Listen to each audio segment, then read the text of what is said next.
Occupy! Sorry.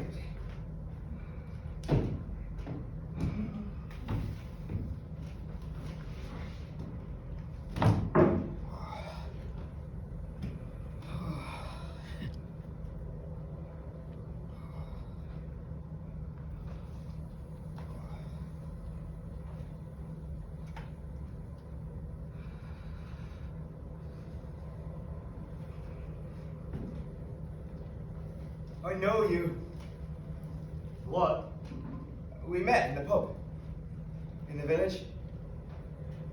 You remember the night before we came up to the front for the first time? No. I suppose we didn't technically meet. You were with your mates. I was sitting at the bar. Oh, that night? Yeah, that night. You were a bit of a zigzag. Had to miss. No need to remind me. You had those letters with you then, I remember. Your mates were teasing you. What letters? Oh, from your sweetheart, are they?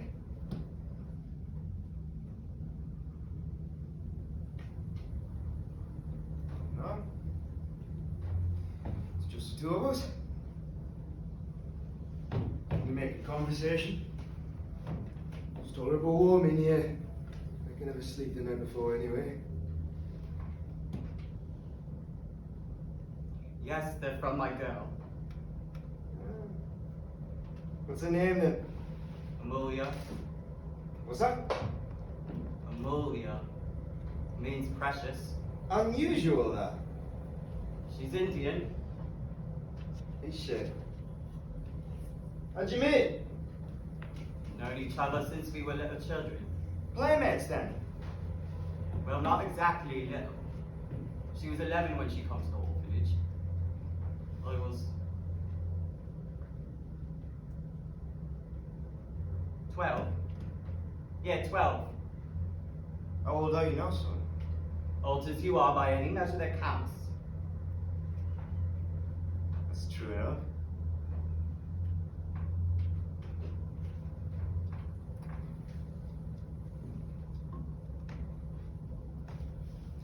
Tell me more about your girl.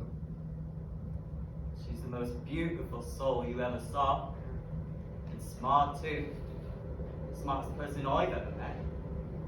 She hadn't been at the orphanage a week, but she was teaching us all. Reading to us, showing us our ABCs. Why she loves me, I'll never understand. Love's got no reasons. Who gets it? Or why? Where it comes from? Where it goes? Why it goes? Take it from me. You have a sweetheart? Not anymore.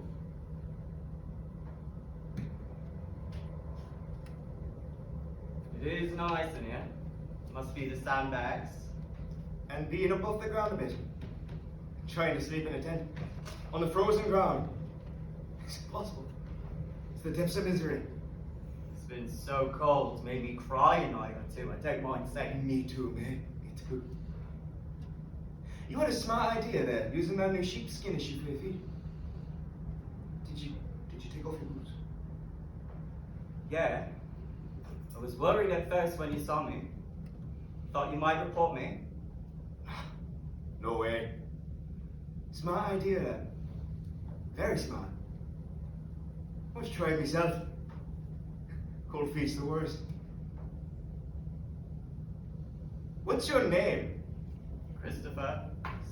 Some of the lads call me Chris or Topher. Some Chrissy, like I was a lass. Tease me, you know, about my looks and all.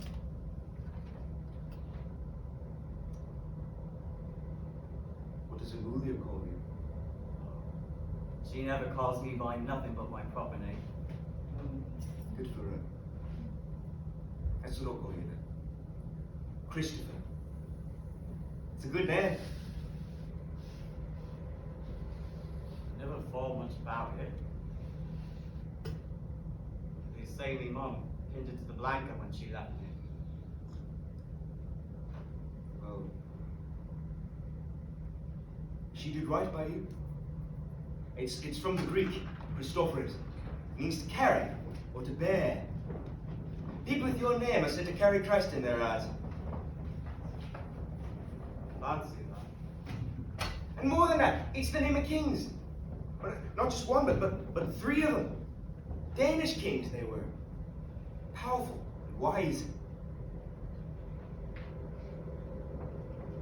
What's your name, mate? I'm Cyril. What's it mean? Funny. Never found that out. Nothing so good as a king's name, though, I'm sure.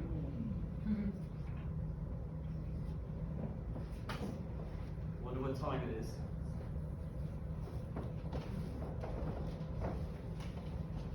$3:30 or so, I reckon. 84. Back home. Birds will be starting up about now. The Dawn Chorus. Blackbirds, robins, wrens. Blackcaps, shifshafts, willow warblers. Used to wonder why they did it. Sang out like that so early. And I think I know. It's their way of saying I made it through the night. I'm still here. And letting the mates and sweethearts know. You got the soul of a poet there, my friend. Hardly. That's my problem. What do you mean?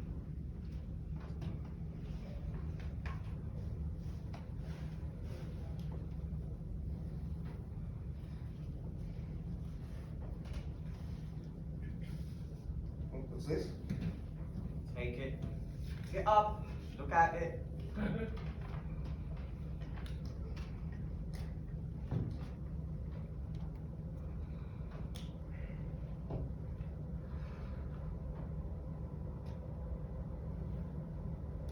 This is private stuff, Christopher. I shouldn't be reading this. Excuse me. What's that? I couldn't quite hear you. Can't read. She sends me letter after letter, day after day. Sometimes I get two at once, and I can't read a bloody word of it. Can't write neither. Bloody brainless. Nobody ever caught on. All those years at the orphanage, I pretended. It was where we liked back then. His face. This. And being good at football. And telling jokes. Could always make the kiddos laugh. King of the orphans I was. So full of myself, thought I had no need for learning. Full.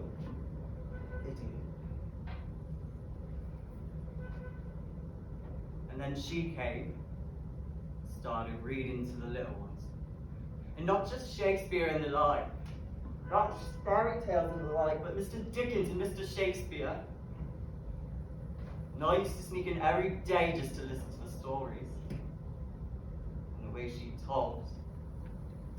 And to look at her. You to take your breath away, I swear, a jewel if there ever was one. And I didn't tell her. Didn't tell nobody. Thought I'd make something of myself by signing up, by lying about my age to get in. And all we've had is one kiss. One. The day I went off it was. The little ones put on a parade for me. All raggeds. One kiss, and now she loves me. God knows why. And I've done all manner of sinfulness since putting on the uniform. And I can't take it back. And I can't give it back what she wants from me. I didn't even try to learn. It's God's punishment for sure.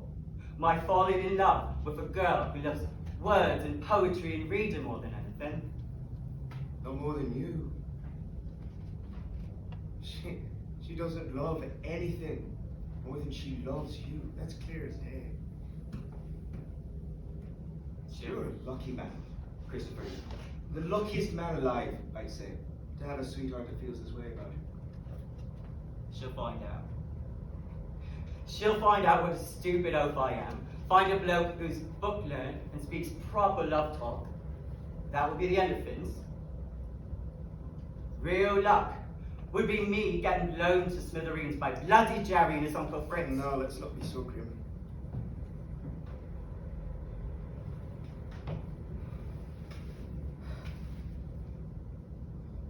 Would you read one to me? Please? I've got stacks and stacks and never given her one proper answer. Just the odd postcard now and then. No words on them. No love talk like a girl wants. Just the letter C. Haven't sent one for weeks. She must be frantic worried. So I have that sin to answer for, on top of everything else. Dearest Christopher. Oh, my darling. I write your name always with special care, as if tracing the lines of your face, your form, your hands, your lips. Christopher, Christopher, Christopher. As if I could effect a magic spell, conjure you back home, back to the foot of our giant elm, to our Eden, to the blessed place where we kissed for the first time. My pilgrimage destination every day when I'm given a break in hospital. I picture us there, sitting as we did so long ago, it seems. We would need blankets to be sure. This cold. Dear one, are you suffering? Are you wearing your wool socks? Are they doing their duty? I'm knitting you another pair and another fast as ever I can. You would drink hot sugared tea from a thermos. See what I mean? See? How can I answer that? And that's just one of them. They're probably all like that. Tongue-tied. Stupid. It's hopeless. Let's take it easy. Let's see if we can't do something before we move up this morning. Get a letter in the post, first thing. What do you think? I'll be your transcriber. My what? You talk. I'll write down what you said. You do that for me. I would. You know how to read and write then? I do. And you got paper and pencil with you? Always.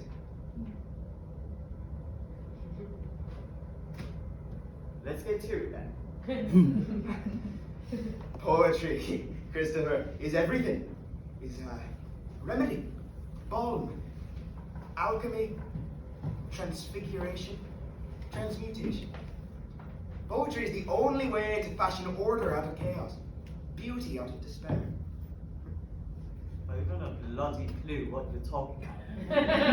But I thank God you had a case of shits tonight. I really do. Read it.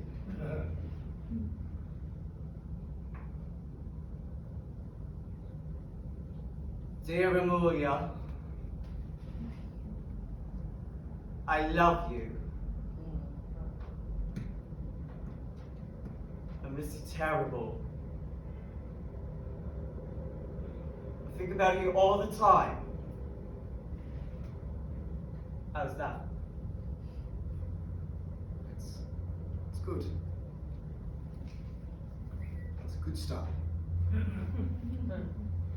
How about we dress it up a bit?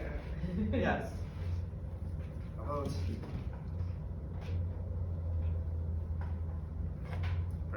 one. Jewel.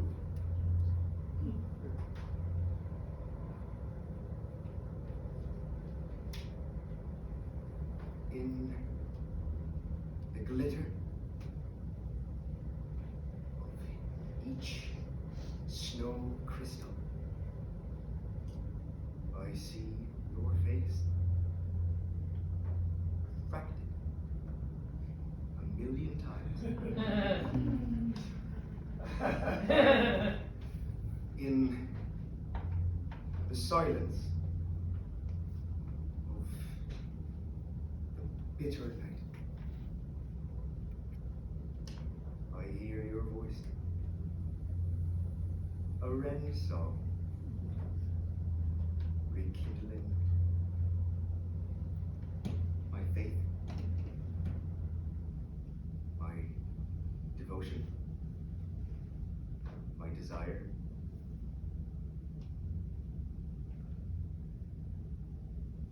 When I lay my hands upon pages of your letters, each letter is an ember,